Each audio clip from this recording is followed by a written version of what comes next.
Now, here's the thing that I had not considered. Before the Declaration of Independence, the people from the British Empire were still in the colonies, and then you also had the government officials of the colonies there at the same time. People wanted action, and they wanted things to get done. So the land-hungry farmers in the Hudson Valley went to the British for support against the American landlords. So now let's start using like British and American, right? Because now this is when the differentiation begins. They went to the British to be like, yo, help us out and give us rights here. And then that created problems with the American government. As the conflict with Britain intensified, the colonial leaders of the movement for independence, aware of the tendency for poor tenants to side with the British in their anger against the rich, adopted policies to win over people in the countryside.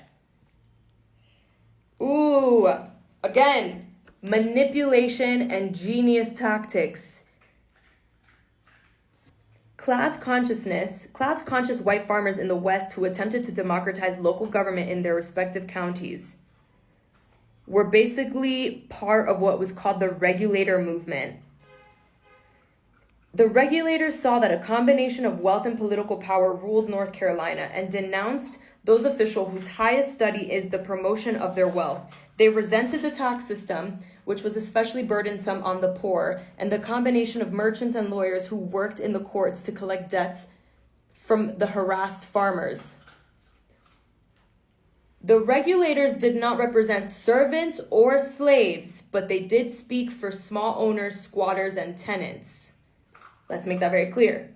The white servants and the slaves, they were not being spoken for, okay? The only people who spoke for white servants and slaves were white servants and slaves.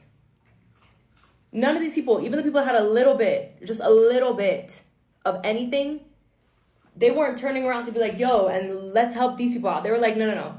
Help me and the people like me.